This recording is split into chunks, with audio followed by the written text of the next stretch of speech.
Hello guys, welcome to Upastapana YouTube channel. This is Muralidhar Jadi.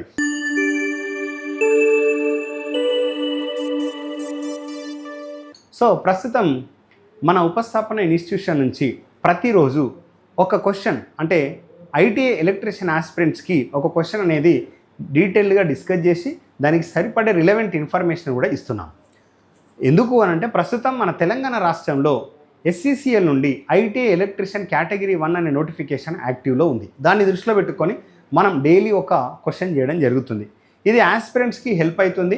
ఇలాంటి content కనుక తీసుకొని మీరు ప్రాపర్ డైరెక్షన్లో ప్రాక్టీస్ చేస్తే మాత్రం డెఫినెట్లీ సక్సెస్ అవుతారు. ఎందుకు అంటే కాంపిటీషన్ డే టు డే పెరుగుతుంది. ITIలో ఎలక్ట్రీషియన్కి డిమాండ్ చాలా పెరుగుతుంది. ఎందుకంటే ITI నుండి వెలువడే నోటిఫికేషన్ సంఖ్య పెరిగింది. అదేవిధంగా ITI జాబ్స్కి డిమాండ్ కూడా పెరిగింది. కాబట్టి ఈ తరహాలో మేము ఆస్పిరెంట్స్కి ఏం చెబుతున్నాము అనంటే ఇది యూస్ఫుల్ కంటెంట్. అదేవిధంగా కాంపిటీషన్ పెరిగింది కాబట్టి ప్రతి క్వశ్చన్ని మీరు ఏ విధంగా చేయాలి, సో ఏ విధంగా చేస్తే ఏ టెక్నిక్స్ మీరు అప్లై చేస్తే ఇంకా ఎక్కువ క్వశ్చన్స్ సాల్వ్ చేయగలుగుతారు విత్ అక్యురసీ అనే దాని గురించి మనం ఈ వీడియోస్ చేయడం జరుగుతుంది. సో మీకు మా ఉపస్థాపన ఇన్స్టిట్యూషన్ పట్ల ఆఫ్లైన్ క్లాసెస్ తీసుకోవాలనుకుంటే ఈ కింద స్క్రోల్ అవుతున్న నంబర్స్కి కాల్ చేయండి. ఓకే, సో క్వశ్చన్లోకి ఎంటర్ అయ్యే ముందు మన ఉపస్థాపన ఇన్స్టిట్యూషన్ నుంచి వెరీ రీసెంట్గా మనం ITI ఎలక్ట్రీషియన్ ఆస్పిరెంట్స్కి ఒక బుక్ లాంచ్ చేశాము. సో ఈ బుక్లో మనం దీనికి అంటే మన ITI ఆస్పిరెంట్స్ ITIలో ఎలక్ట్రీషియన్ ట్రేడ్కి వైర్మ్యాన్ ట్రేడ్కి సఫిషియంట్ అంటే టాపిక్ వైజ్గా కంటెంట్ ప్రొవైడ్ చేశాం. కంటెంట్తో పాటు మీకు యూస్ఫుల్ MCQs ఇచ్చాము. అట్లనే ఆ MCQస్కి కీస్ కూడా ప్రొవైడ్ చేశాము. సో ఈ బుక్ రిలీజ్ చేసి చాలా రోజులైంది. ఈ బుక్ కావాలనుకున్న వాళ్ళు డిస్క్రిప్షన్లో లింక్ ప్రొవైడ్ చేశాము. మీరు ఉపస్థాపన ఇన్స్టిట్యూట్ యాప్ డౌన్లోడ్ చేసుకొని బుక్ని మీరు పర్చేజ్ చేసుకోవచ్చు. స్టిల్ ఈ బుక్ గురించి మీకు ఏమైనా డౌట్స్ ఉన్నా కూడా మా మేనేజ్మెంట్కి కాల్ చేస్తే రెస్పాన్స్ ఇస్తారు. సో ఈ బుక్ అనేది చాలా హెల్ప్ అవుతుందని నేను అనుకుంటున్నాను. ఎందుకంటే కంటెంట్ ఇచ్చాము ప్లస్ MCQs ఇచ్చాము. సో త్వరలో మేము MCQస్తో పాటు MCQస్కి సొల్యూషన్స్ కూడా రాయడం జరుగుతుంది. అది that English medium and Telugu medium. ఈ బుక్ మాత్రం ఓన్లీ ఇంగ్లీష్ మీడియంలోనే అందిస్తున్నాం. సో ఎందుకు అనంటే ప్రస్తుతం SPDCL నుండి వెలువడిన నోటిఫికేషన్ యాక్టివ్లో ఉంది కాబట్టి మేము ఇంగ్లీష్ మీడియం ప్రొవైడ్ చేశాము. ఓకే, చలో ఇప్పుడు మనం క్వశ్చన్లోకి ఎంటర్ అయిదాం. 9th question, what is the power factor of pure resistive circuit? ఈ క్వశ్చన్ వచ్చి AC సర్క్యూట్స్ అని మనం చెప్తాం. AC సర్క్యూట్స్ ఎందుకు అనంటే మనం పవర్ ఫ్యాక్టర్ గురించి అఫ్కోర్స్ DC సర్క్యూట్ అనొచ్చు, AC సర్క్యూట్ అనొచ్చు. పవర్ ఫ్యాక్టర్ వచ్చిందంటే AC సర్క్యూట్ అని మనం డిస్కస్ చేయాలి. ఓకేనా? ప్యూర్ రెసిస్టివ్ అడిగిండు చూడండి. ప్యూర్ రెసిస్టివ్ సర్క్యూట్ అంటే ప్యూర్ అంటే ఏంటి బ్రదర్? హైకి ప్యూర్కి చాలా వ్యత్యాసం ఉంది. ప్యూర్ అంటే 100% రెసిస్టివ్ సర్క్యూటే ప్యూర్ రెసిస్టివ్ సర్క్యూట్. ఓకే, ఆ సర్క్యూట్ మొత్తంలో రెసిస్టివ్ నేచరే ఉంది. What is the power factor అంటే 100% రెసిస్టివ్ నేచర్ ఉన్న సర్క్యూట్లో పవర్ ఫ్యాక్టర్ విలువ ఎంత? 100% రెసిస్టివ్ నేచర్ ఉన్న సర్క్యూట్లో పవర్ ఫ్యాక్టర్ విలువ ఎంత అనేది question meaning.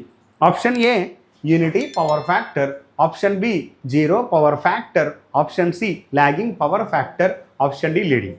So first of all ఇప్పుడు చూడండి, పవర్ ఫ్యాక్టర్ అంటే ఏంటిది? నార్మల్గా మీరు ఏదైనా పవర్ ఈక్వేషన్ తీసుకోండి. నార్మల్గా P = V ఫేజ్. నేను 3 ఫేజ్ ఈక్వేషన్ తీసుకుంటాను. చూడండి, ఇక్కడ నుంచి ఎలాంటి క్వశ్చన్స్ వస్తాయని నేను డిస్కస్ చేస్తున్నాను.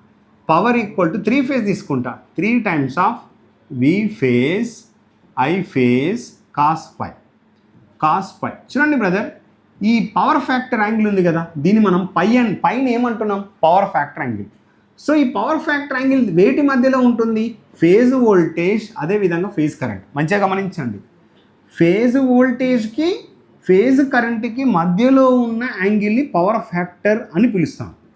లేదు అంటే ఈ పవర్ ఫ్యాక్టర్ యాంగిల్ అనేది వేటి మధ్యలో ఉంటుంది? ఫేజ్ వోల్టేజ్కి ఫేజ్ కరెంట్కి మధ్యలో ఉంటుంది. కేర్ఫుల్ గమనించండి, జస్ట్ మీకు అర్థం కావడం కోసం ఇచ్చాను. సో ఇప్పటి నుండి మీరు ఏమని చెప్తారు? పవర్ ఫ్యాక్టర్ బేసిక్స్ ఇంపార్టెంట్ అండి. బేసిక్స్ నేర్చుకోకుండా క్వశ్చన్ సాల్వ్ చేయడం చాలా కష్టం. సో ఎగ్జామ్లో PF అని కూడా అడగవచ్చు. పవర్ ఫ్యాక్టర్ అంటే PF. సో సింపుల్గా దీన్ని మనం వాడుక భాషలో ఎలక్ట్రికల్ టర్మినాలజీ లాంగ్వేజ్లో PF అని చూపిస్తాము. So power factor equal to cos π. ఏంటిది బ్రదర్? cos π. గుర్తుపెట్టుకోండి. ఇప్పుడు cos π మీకు తెలియాలి అంటే cos π విలువ తెలియాలి అంటే π విలువ తెలవాలి. సో యాక్చువల్లీ నేను ఇంపెడెన్స్ ఆఫ్ రెసిస్టర్ తీసుకుంటా. ఇంపెడెన్స్ ఆఫ్ రెసిస్టర్ తీసుకుంటే దీనికి మళ్ళీ అలగ్ స్టోరీ ఉంటుంది. దాని గురించి నేను మాట్లాడతలేను. జస్ట్ ఇంపెడెన్స్ ఆఫ్ రెక్టాంగులర్ అంటే పోలార్ ఫామ్ రెక్టాంగులర్ ఫామ్స్ ఉంటాయి. సో నేను డైరెక్ట్ ఇందులో కన్వర్ట్ చేసి ఇస్తున్నాను. సో ఇలా కన్వర్ట్ చేసినప్పుడు impedance of resistor, pure resistor యొక్క ఇంపెడెన్స్ నువ్వు గమనిస్తే R at an angle 0 degrees. So pure resistor ఎలాంటి కోణం ప్రొవైడ్ చేయదు. సో ఇప్పుడు నేను ఏం చేసిన, సపోజ్ ఈ రెసిస్టర్ వద్ద నేను ఒక వోల్టేజ్ అప్లై చేసిన, ఏసీ వోల్టేజ్ అప్లై చేసినప్పుడు దీని యొక్క ఇంపెడెన్స్ ఏంటి brother? Resistance at an angle 0 degrees. అయితే ఇక్కడ ఇచ్చిన వోల్టేజ్ ఏంటిది? V of t equal to VM sine omega t ఇచ్చావు. నువ్వు ఏదన్నా ఇవ్వు voltage that Vs equal to VM sine omega t. So దీని ద్వారా ప్రవాహిస్తున్న విద్యుత్ ప్రవాహం చూడాలి.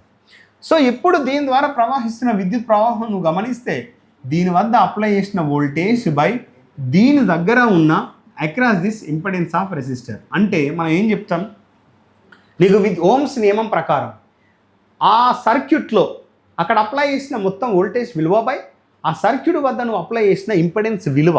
సో దాన్ని మనం చూపిస్తాం. మరి ఐ ఈక్వల్ టు బ్రదర్ నువ్వు గమనించు, నేను సపోజ్ నువ్వు అప్లై చేసిన voltage V M sine omega t. మరి విఎస్ విలువ ఎంత? V S equal to VM sine omega t. మంచిగా గమనించాలి. మరి ఇంపెడెన్స్ ఆఫ్ రెసిస్టర్ ఏంది brother? R at an angle 0. So కోణం ఏమైనా ఉన్నదా? ఏమైనా కోణం ఉందా? అసలు లేదు. 0 degrees ఇస్తుంది. మరి నేను ఈ విధంగా ఇవ్వచ్చా? I equal to Vm by R. నేను ఇలా డివైడ్ చేస్తున్నా. Vm by R sine omega t. ఈ కింద 0 ఉంది కదా, -0 ఉంది కదా, పైకి తీసుకొస్తే ఏమవుతుంది? +0. యాక్చువల్గా 0 +0 ఉన్నా -0 ఉన్నా 0నే. సో అది లేకున్నా ఉన్నట్టే, లేకున్నట్టే. కాబట్టి నేను ఏ విధంగా తీసుకోవచ్చు? విఎం బై ఆర్ విలువని వోల్టేజ్ బై ఆర్ అంటే కరెంట్ అని తీసుకుంటాను. మ్యాక్సిమం వోల్టేజ్ బై ఆర్ అంటే విఎం బై ఆర్ అంటే maximum current. Yes or no? So I equal to Im sine omega t అనొచ్చా లేదా? సో నీకు ఒక డివైస్ యొక్క అంటే నేచర్ నువ్వు ఫైండ్ అవుట్ చేయాలి అని అంటే ఆ డివైస్ దగ్గర నువ్వు అప్లై చేసిన వోల్టేజ్కి ఆ డివైస్ ద్వారా ప్రవహిస్తున్న విద్యుత్ ప్రవాహానికి ఎలాంటి సంబంధం ఉంది? ఇది నేచర్, ఇది అప్లై చేసిన వోల్టేజా కాదా? దాని ద్వారా ప్రవహిస్తున్న విద్యుత్ ప్రవాహమా కాదా? ఇది ఈక్వేషన్ నెంబర్ 1 అనుకో, ఈక్వేషన్ నెంబర్ 2 అనుకో. చూడండి బ్రదర్, 2 సైన్లర్లు ఉన్నాయి. 2 సైన్లర్లు ఉన్నాయా లేదా? 2 సైన్లర్లు ఉన్నాయి. మరి 2 సైన్లర్లు ఉన్నాయి, 2 ఒకే కోణంలో ఉన్నాయంటావా లేదా? ఇది సైన్ ఒమేగా టీ ఏమన్నా ±90 degrees 60 degrees అని ఉందా? లేదు కదా. సో మంచిగా గమనించు, నేను ఏమని చెప్పినా వోల్టేజ్కి కరెంట్కి మధ్యలో ఉన్న కోణం. మరి ఇక్కడ సైన్ ఒమేగా టీ ఉన్నది, 2 ఒకే కోణం కదా, అంటే 2 ఇదే విధంగా ఉన్నాయి కదా. సో సపోజ్ ఇది వి అనుకుందాం, నువ్వు అప్లై చేసిన వోల్టేజ్ విఎస్ అనుకుందాం. సేమ్ కరెంట్ కూడా ఇదే కోణంలో ఉందా లేదా? ఐ అంటే రెసిస్టర్ ద్వారా ప్రవహిస్తున్న విద్యుత్ ప్రవాహం. ఇది ప్యూర్ రెసిస్టర్. అంటే ఈ కరెంటుకి వోల్టేజ్కి మధ్యలో గల కోణం ఎంత బ్రదర్? 0 degrees. మరి 0 degrees అయితే ఇప్పుడు పవర్ ఫ్యాక్టర్ నువ్వేమంటావు? Power factor equal to cos pi. Cos 0 విలువ ఎంత వస్తుంది బ్రదర్? కాస్ 0 ఇది నథింగ్ బట్ 1.0. దీన్ని నువ్వేమని పిలుస్తావు? యూపీఎఫ్ అంటే ఏంటిది? నేను ఫుల్ నేమ్ ఇస్తా, యూనిటీ పవర్ ఫ్యాక్టర్. ఏంటిది? Unity power factor. చూసారా? ఇలా మనం ఏ క్వశ్చన్ అయినా సాల్వ్ చేయాలి. సో మనం ఫస్ట్ ఆఫ్ ఆల్ సబ్జెక్టు పట్ల మంచి అవేర్నెస్ ఉంటే మీరు ఏ క్వశ్చన్ అయినా సాల్వ్ చేస్తారు. సో ఆ పవర్ ఫ్యాక్టర్ అనేది ప్యూర్ రెసిస్టివ్ నేచర్కి option A. So every time మళ్ళీ మీరు ఇవన్నీ చేయాల్సిన అవసరం లేదు. నేను వీటన్నిటికీ ఏ విధంగా గుర్తుపెట్టుకోవాలి? యూనిటీ రెసిస్టివ్ నేచర్ వచ్చినప్పుడు ఏ విధంగా ఉంటుంది, ఇండక్టివ్ నేచర్ వచ్చినప్పుడు ఏ విధంగా ఉంటుంది, కెపాసిటివ్ నేచర్ వచ్చినప్పుడు ఏ విధంగా ఉంటుంది. దట్టు మళ్ళీ అడిగేది ప్యూరా లేకుంటే కాంపోజిషనా, ఇలాంటివి మనం చాలా క్లియర్గా డిస్కస్ చేస్తున్నాం ఆఫ్లైన్ క్లాసెస్లో. ఆస్పిరెంట్స్కి చూడండి, ఇది ఒక ప్రీవియస్ ఇయర్ క్వశ్చన్ అండి. నేను అంటే కంపెనీ పేరు ఇక్కడ రాయలేదు, ఇవన్నీ ప్రీవియస్ ఇయర్ క్వశ్చన్సే. ఇవి మనం కొత్తగా తయారు చేయలేదు. గతంలో డిఫరెంట్ కంపెనీస్లో ఎగ్జామ్స్లో అడిగిన ఎంసీక్యూసే. సో ఈ విధంగా మన ఉపస్థాపన ఇన్స్టిట్యూషన్లో ఆఫ్లైన్లో క్లాసెస్ క్లియర్గా ఇస్తున్నాము విత్ క్రిస్టల్ క్లియర్ ఎక్స్ప్లెనేషన్తోని. సో మీకు ఒకవేళ మా ఎక్స్ప్లెనేషన్ నచ్చినట్లయితే వీడియోని లైక్ చేయండి, అదేవిధంగా షేర్ చేయండి, మీరు మాకు సపోర్ట్ చేసిన వాళ్ళు అవుతారు. అదేవిధంగా ఇంకో విషయం ఏంటంటే, మీకు ఇలాంటి ఎక్స్ప్లెనేషన్ కావాలనుకుంటే ఉపస్థాపన ఇన్స్టిట్యూషన్లో హనుమకొండలో ఆఫ్లైన్ అడ్మిషన్ తీసుకోండి. మీకు ఆఫ్లైన్ అడ్మిషన్ గురించి, ఆన్లైన్ అడ్మిషన్ గురించి మీకు ఎలాంటి డౌట్ ఉన్నా ఈ కింద స్క్రోల్ అవుతున్న నంబర్స్కి కాల్ చేయండి. మా మేనేజ్మెంట్ మీకు డెఫినెట్గా రెస్పాన్స్ ఇస్తారు. సో ఫస్ట్ టైం మీరు మా ఛానల్ని విజిట్ చేసినట్లయితే ఛానల్ని తప్పకుండా సబ్స్క్రైబ్ చేయండి. Thank you, all the best.